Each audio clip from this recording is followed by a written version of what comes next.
Book supernatural, इसका हिंदी में अनुवाद है अलौकिक। अध्याय 31, एक अंधे आदमी का विचित्र सपना। 1946। सेंट लुइस में हुई आश्चर्यचकित कर देने वाली चंगाइयों से प्रेरित खबर बहुत तेजी से चारों तरफ अंगूर की बेल की तरह फैल गई। शाखाओं की तरह बढ़ते बढ़ते दक्षिणी और मध्य पश्चिमी राज्यों में भी पहुंच गई। इस कहानी को लेकर कि किस तरह एक स्वर्गदूत ने आकर मुलाकात की है इंडियाना के एक अज्ञात साधारण प्रचारक विलियम ब्रनम से, और उसे कार्याधिकार सौंपा कि पीड़ित इंसानियत के पास दिव्य चंगाई का एक वरदान लेकर जाए। सेंट लुइस से लौट आने के बाद ज्यादा समय नहीं बीता था कि एक और प्रचारक के पास से एक टेलीग्राम आया जिन्हें वह जानते नहीं थे। एक रेवरेंड एंड जो कि कैम्पडन अक्रोंसो के थे, जो बिल की हफ्ते भर की चंगाई सभा श्रृंखला को अपने शहर में प्रयोजित करना चाहते थे। बिल राजी हो गए और अगस्त 1946 के पहले हिस्से में इंतजामात पक्के हो गए। चूंकि बिल के पास अपना कोई सूट नहीं था, उन्होंने अपने भाइयों में एक का उतरन सूट स्वीकार लिया। यह सूट एक कार एक्सीडेंट में खराब हो गया था और दुर्घटना के बाद कई जगहों से फट गया था। मीठा ने पैंट को सुधारा, कुछ प्रेस से दबाकर चिपकाने वाले पैबंदों से, जबकि बिल ने बड़े और ज्यादा दिखाई देने वाले हिस्से को सिल लिया जो कि सूट के कोट के सामने वाले दाहिने जेब पर था। फिर मीठा ने उनकी 2 सफेद कमीजें ली, सावधानी से घिस चुके कॉलरों की सिलाई को खोला और कॉलरों को पलटकर वापस सिल दिया।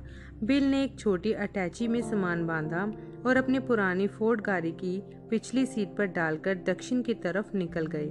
जब वे कैम्पडन पहुंचे, बिल ने रेवरेंड एडम्स से उल्टा हाथ मिलाते हुए कहा, बाएं हाथ के लिए माफ कीजिएगा, पर यह मेरे दिल के ज्यादा करीब है। असल में वे झेप रहे थे अपने सूट के कोट की जेब पर अपने द्वारा किए गए भद्दे सुधार कार्य पर, और अपने दाहिने हाथ से उसे छुपाए रखना चाहते थे। यह उनकी सामान्य कार्य प्रणाली रहने वाली थी अगले कुछ महीनों के लिए। कैम्पडन में, जो कि अक्रोंसो की दक्षिणी सीमा पर स्थित था, 15,000 लोगों की एक छोटी सी जनसंख्या थी। जब सभाएं शुरू हुई, यह साफ जाहिर था कि लोग समूचे दक्षिणी प्रांतों से आ रहे थे। पास्टर एडमंड्स ने एक स्कूल का विशाल व्यायामशाला किराए पर लिया था और पहली ही रात का वह पूरी तरह ठसाठस भर गया था। बिल ने लोगों को प्रोत्साहित करने की कोशिश की कि वे खुदा पर भरोसा रखें, उन्हें याद दिलाते हुए कि खुदा के साथ सब चीजें संभव हैं। लेकिन भीड़ का रवैया बड़ा ऐंठ और अविश्वास से भरा हुआ रहा। ऐसा लगता था कि वे तो बस उत्सुकता वंश आ गए हैं और अब इस रवैये से बैठे हैं कि साबित करके दिखाओ।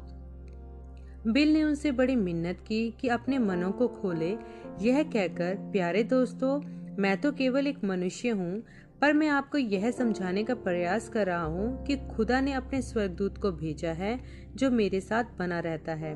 पल भर में बिल को महसूस हुआ कि माहौल बदल गया। अचानक से उन्हें वैसी ही विद्युतकृत कर देने वाली उपस्थिति की अनुभूति होने लगी जैसी कि टनल मिल के पास उस पुराने कैबिन में हुई थी।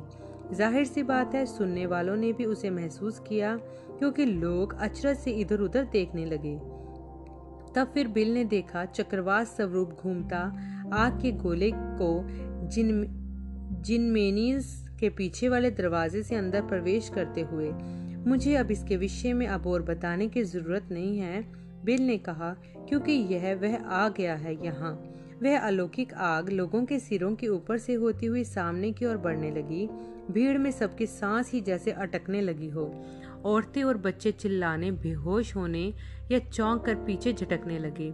वहां एक अपाहिज बैप्टिस्ट प्रचारक था जो कि एक व्हील चेयर पर बैठा था, जो बीच रास्ते में आगे की ओर बैठा था।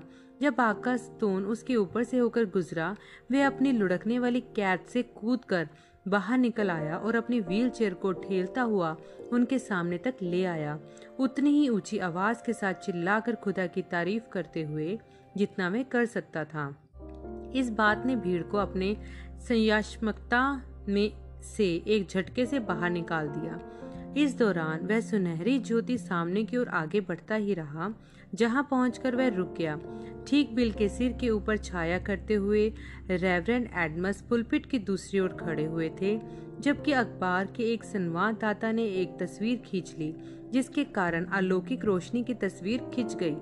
अगले पल रेवरेंड एडमस उस असाधारण घटना की ओर ऐसे बढ़ने लगे जैसे कि वे उसे छूने जा रहे हों। चिल्लाते हुए, मैं उसे देख सकता हूँ। रोशनी तीव्रता से चमकती और पास्टर एडमस लड़खड़ा कर पीछे हो गए, अस्थायी रूप से अंधे होकर। फिर सितारा गायब हो गया।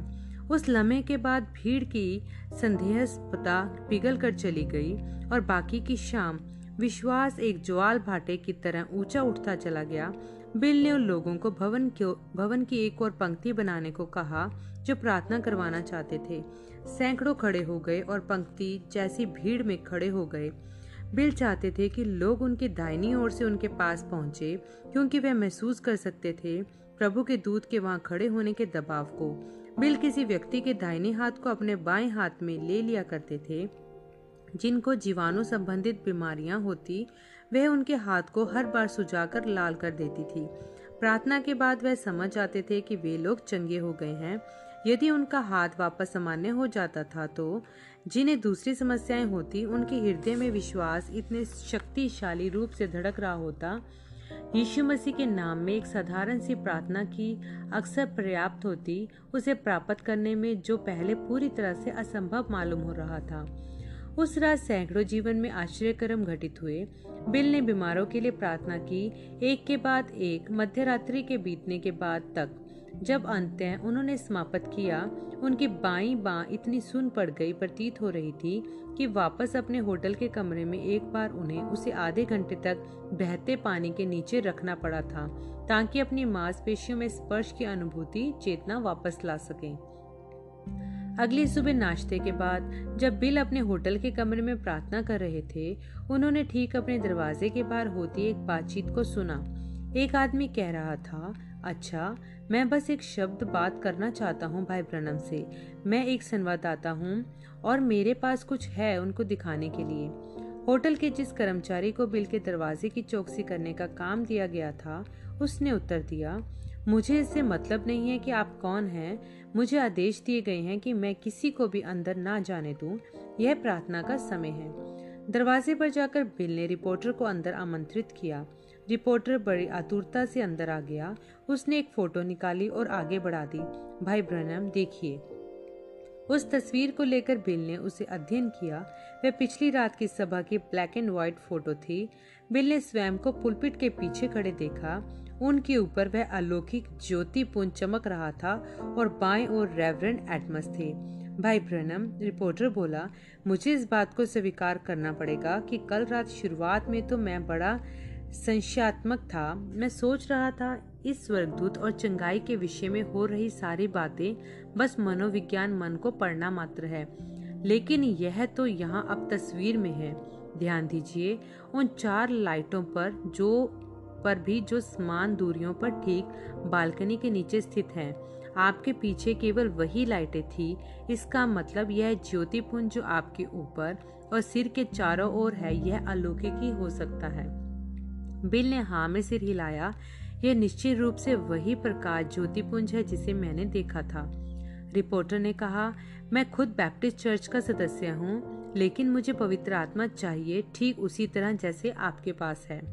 इससे पहले कि बिल उत्तर दे पाते, दरवाजे पर दस्तक हुई। एक कामवाली की अपेक्षा कर रहे होने के कारण बिल अचंभित हो गए जब वह स्वयं होटल का मैनेजर ही निकली। वह अंदर आई, घबराहट में अपनी उंगली में चाबी घुमाते हुए। बिल ने उसे भी प्रभु के दूत की तस्वीर दिखाई। यही वजह तो है जो मैं आपसे मिलने आई हूँ, वह बोली। भाई ब्रनम, मैं कल रात को वहीं पर थी और मैंने भी उस ज्योतिपुंज को देखा था। देखिए, वह कुछ बेचैन प्रतीत हुई, जैसे कि बोलने के लिए उसे सही शब्दों को ढूंढने में परेशानी हो रही हो। भाई ब्रनम, मैं नया जन्म प्राप्त करना चाहती हूँ। उत्तर में भाई ब्रनम ने खिड़की का पर्दा उठाया और शहर के बाहर स्थित एक पहाड़ी की ओर इशारा किया। उस सफेद सड़क को देखते हो जो उन चीड़ के पेड़ों के बीच से होकर आ रही है। कुछ दिनों पहले मैं वहां ऊपर 4 घंटों तक रुका रहा था, व्याकुलता से प्रार्थना करते हुए कि खुदा अपने स्वर्गदूत को इस शहर में भेजें और लोगों के दिलों को ऐसा हिला दें जैसा पहले कभी ना हुआ हो। अब यह हो गया है, नया जन्म प्राप्त करना कठिन नहीं है, यह तो बस एक साधारण सा मामला है यीशु मसीह के आगे अपने जीवन को संपूर्णता से समर्पित कर देने का। वे तीनों होटल के कमरे के फर्श पर ही घुटनों के बल झुक गए और मैनेजर व रिपोर्टर दोनों ही खुदा के परिवार में नए सिरे से पैदा हो गए। 1 घंटे के बाद एक लड़का दरवाजे पर आया और एक प्रचारक रेवरेंड जी ब्राउन का टेलीग्राम लेकर, जो बिल से निवेदन कर रहे थे कि लिटिल रॉक और क्रैंसो में भी सभाएं करें। जिस लड़के ने यह टेलीग्राम लाकर दिया था दरवाजे पर रुका रह गया, जैसे कि कुछ और भी कहना चाहता हो। बिल ने उसे पूछा कि कुछ और भी है क्या? लड़के ने बोला, मेरे डैडी की पीठ में वर्षों से कुछ समस्या रही है। कल रात वे चंगे हो गए और आज वे बिल्कुल भिन्न है। यह ऐसा है जैसे कि मेरे पास एक नए डैडी हैं। मैं भी यीशु को जानना चाहता हूँ। खुदा तुम्हारे हृदय को आशीष दे बेटा, या अंदर आ जाओ और दरवाजा बंद कर लो। तुम्हें यीशु ठीक यहीं पर मिल जाएंगे। यह कठिन नहीं है। जवान घुटनों के बल झुक गया, अपनी टोपी फर्श पर रख दी, अपना दिल मसीह को दे दिया। कैम्पडन में उनके बाकी हफ्ते के दौरान भीड़ बढ़ती गई। जैसे जैसे लोग अपनी अपनी चंगाइयों की गवाही अपने दोस्तों को और पड़ोसियों को देते गए और उनसे निवेदन किया कि स्वयं ही आकर देख लें कि किस तरह से खुदा ही स्वयं एक स्वर्गदूत के साथ उनके शहर से आकर मुलाकात कर रहे हैं। रात बर रात बिल लोगों की ना खत्म होने वाली पंक्ति के लिए मध्य रात्रि के बीतने के काफी देर बाद तक प्रार्थना करते रहते। जिस समय तक बिल ने उस हफ्ते की आखिरी चंगाई सभा को शनिवार को समाप्त किया, वह पूरी तरह से थक चुके थे। रेवरेंड एडमंड्स ने बिल को रविवार की सुबह एक स्थानीय चर्च में प्रचार करने के लिए प्रबंधित कर दिया था। चूंकि वह सिर्फ प्रचार कार्य ही होना था, बीमारों के लिए कोई प्रार्थना नहीं। बिल को लगा कि उनके पास उसके लिए पर्याप्त ताकत बची है। जाहिर सी बात है, चर्च में उनमें अंदर समा सकने से कई अधिक लोग आए थे। सभा के बाद 4 तगड़े पुलिस वालों को बिल और रेवरेंड एडमंड्स की सहायता करनी पड़ी भीड़ में होकर बाहर निकलकर पास्टर की लाल कार तक पहुंचने में। लोग आगे बढ़कर बिल को देखने के लिए धक्का मुक्की कर रहे थे। कुछ उन्हें छूने की कोशिश कर रहे थे। पुलिस अफसर उन्हें वापस पीछे रोके हुए थी। बिल का दिल टूटता सा महसूस हुआ और अपाहिजों और बीमार बच्चों की माओं को बारिश की रिमझिम में खड़े हुए चंगाई के लिए भूखे देखकर वह उनमें से प्रत्येक को छूना और प्रार्थना करना चाहते थे, जब तक कि उनके जिस्म से सांसें निकल ही न जाए। लेकिन वह जानते थे कि कर नहीं सकते। एक थोड़ी देर आराम के बाद उन्हें लिटिल रॉक में दायित्वों को पूरा करना था। भीड़ की बड़बड़ाहट के बीच बिल ने किसी को चिल्लाते हुए सुना, दया करें दया। उन्होंने चारों तरफ देखा और एक बूढ़े अश्वेत आदमी को देखा जो एक औरत के साथ खड़ा था। चर्च के पीछे एक ऊंचे उठे छोटे स्थान पर, सारी गोरी भीड़ से अच्छी खासी दूरी पर, इस समय पर जिम क्रो वाला कानून दक्षिण में प्रभाव में था, जो अश्वेत लोगों को गोरे लोगों के साथ सार्वजनिक स्थानों पर घुलने मिलने में प्रतिबंध लगाता था। इस वृद्ध आदमी ने अपनी टोपी को हाथों में उठा रखा था, जिसके कारण बारिश की बूंदें उसके सिर पर सफेद बालों के पतले गोले को भिगो रही थी। वह अपनी दयनीय पुकार को लगातार जारी रखे हुए था, दया दया दया करें। बेचारा आदमी, बिल ने सोचा जबकि वे आगे बढ़ रहे थे। फिर वे अचानक से रुक गए और पलटकर उस बूढ़े आदमी की ओर देखा। कुछ असामान्य घटित हो रहा था। बिल उसे महसूस कर सकते थे, जैसे कि उनकी खाल पर कोई दबाव हो, उनकी चेतनाओं को गुदगुदाता हुआ सा। यह एक अच्छी अनुभूति थी, बुरी नहीं, और बिल ने भांप लिया कि यह किसी तरह उस अश्वेत आदमी से संबंधित है जो उनके लिए उस ऊंचे स्थान से पुकार रहा है। बिल उस बूढ़े आदमी की ओर चल पड़े। उनके साथ चलने वाले एक पुलिस वाले ने पूछा, आप कहाँ जा रहे हैं रेवरेंड? पवित्र आत्मा चाहता है कि मैं वहाँ उस अश्वेत आदमी के पास जाऊं, बिल ने उत्तर दिया। अफसर ने चेताया, ऐसा मत करना लड़के, इस सभी श्वेत लोगों के आपके लिए यहाँ खींचतान कर रहे होते हुए आप यहाँ पर जातीय दंगा शुरू करवा देंगे। यह दक्षिण है। बिल ने खतरे को नकार दिया। आपके कानून क्या हैं? मैं इसमें कोई मदद नहीं कर सकता। पवित्र आत्मा मुझसे कह रहा है कि मैं जाकर उस आदमी से बात करूं। 4 पुलिस वाले बिल के पीछे पीछे उस छोटे टीले नुमा स्थान तक गए जहां वे अश्वेत आदमी व औरत खड़े थे। जैसे ही बिल करीब पहुंचे, उन्होंने औरत को उस आदमी से यह कहते हुए सुना, प्रिय पार्सन यहाँ आ गए हैं। बिल एकदम करीब पहुंच गए, जबकि अधिकारियों ने उनके चारों ओर एक घेरा बना लिया ताकि बाकी भीड़ को पीछे रख सकें। क्या मैं आपकी मदद कर सकता हूं, अंकल? बिल ने पूछा।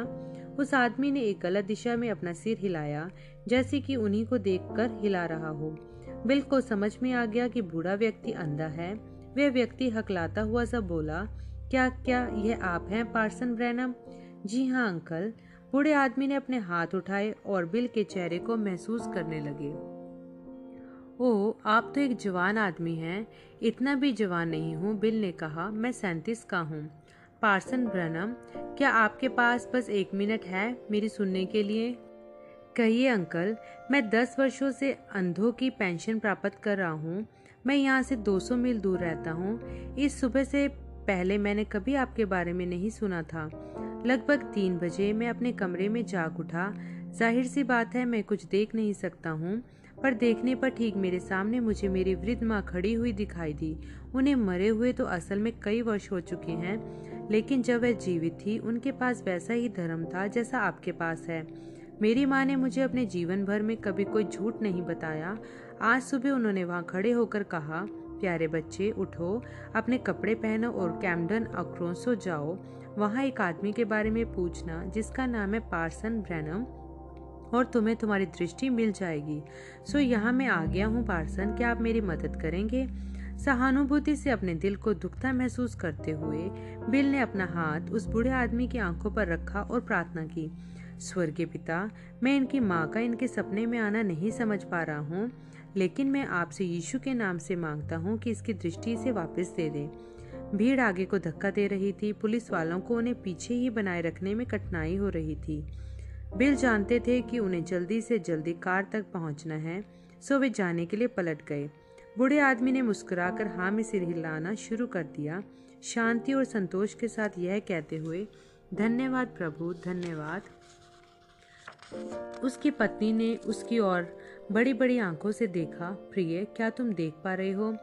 बिल्कुल मैं देख रहा हूँ। मैंने तुम्हें बताया था कि यदि मैं यहाँ पहुँच जाऊँ तो देखने लगूंगा। देखो वहाँ। उसने कार की ओर इशारा किया जिस तरफ बिल बड़े चले जा रहे थे। वह कार वहाँ दिखाई देती है, वह लाल रंग की है। उसकी पत्नी चीख पड़ी, ओ यीशु, जबकि दोनों ने एक दूसरे को आनंद विभोर होकर बाहों में भर लिया। अपने सुरक्षा घेरे को मजबूत करते हुए चारों पुलिस वालों ने जल्दी जल्दी बिल को भीड़ के बीच में से होकर उस लाल रंग की सिडॉन की सुरक्षा में पहुंचा दिया। कैम्पडन सभा की तस्वीर जिसमें बिल के सिर के पीछे ज्योतिपुंज दिखाई पड़ रहा है।